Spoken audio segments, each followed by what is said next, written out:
ದೇಶದಲ್ಲಿ ಎಲ್ಪಿಜಿ ಸಿಲಿಂಡರ್ಗಳ ವಿತರಣೆ ಸಾಮಾನ್ಯವಾಗಿದ್ದು ನಿನ್ನೆ ಒಂದೇ ದಿನ 51.5 ಲಕ್ಷಕ್ಕೂ ಹೆಚ್ಚು ಸಿಲಿಂಡರ್ ವಿತರಿಸಲಾಗಿದೆ ಎಂದು ಕೇಂದ್ರ ಪೆಟ್ರೋಲಿಯಂ ಸಚಿವಾಲಯ ತಿಳಿಸಿದೆ. ದೇಶಾದ್ಯಂತ ಎಲ್ಪಿಜಿ ಸಿಲಿಂಡರ್ ಸಂಗ್ರಹಣೆ, ಕಾಳಸಂತೆಯಲ್ಲಿ ಮಾರಾಟ ಮಾಡುವುದನ್ನು ತಡೆಯಲು ಅಗತ್ಯ ಕ್ರಮ ಕೈಗೊಳ್ಳಲಾಗಿದೆ. ನಿನ್ನೆ 3,400ಕ್ಕೂ ಅಧಿಕ ಕಡೆ ದಾಳಿ ನಡೆಸಲಾಗಿದ್ದು 214 ಎಲ್ಪಿಜಿ ವಿತರಕರಿಗೆ ದಂಡ ವಿಧಿಸಲಾಗಿದೆ. ಜೊತೆಗೆ 55 ವಿತರಕರ ಪರವಾನಗಿ ಸ್ಥಗಿತಗೊಳಿಸಲಾಗಿದೆ ಎಂದು ಮಾಹಿತಿ ನೀಡಿದೆ.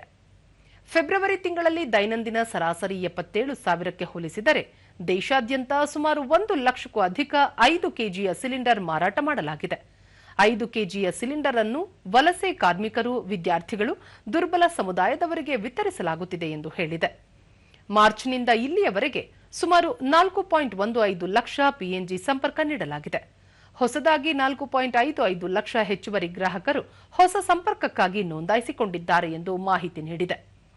ಪಶ್ಚಿಮ ಏಷ್ಯಾದಲ್ಲಿ ಕಾರ್ಯನಿರ್ವಹಿಸುತ್ತಿರುವ ಭಾರತೀಯ ಹಡಗುಗಳು ಮತ್ತು ನಾವಿಕರನ್ನು ರಕ್ಷಿಸಲು ಬಂದರು, ಹಡಗು, ಜಲಮಾರ್ಗಗಳ ಸಚಿವಾಲಯ ಅಗತ್ಯ ಕ್ರಮ ಕೈಗೊಂಡಿದೆ.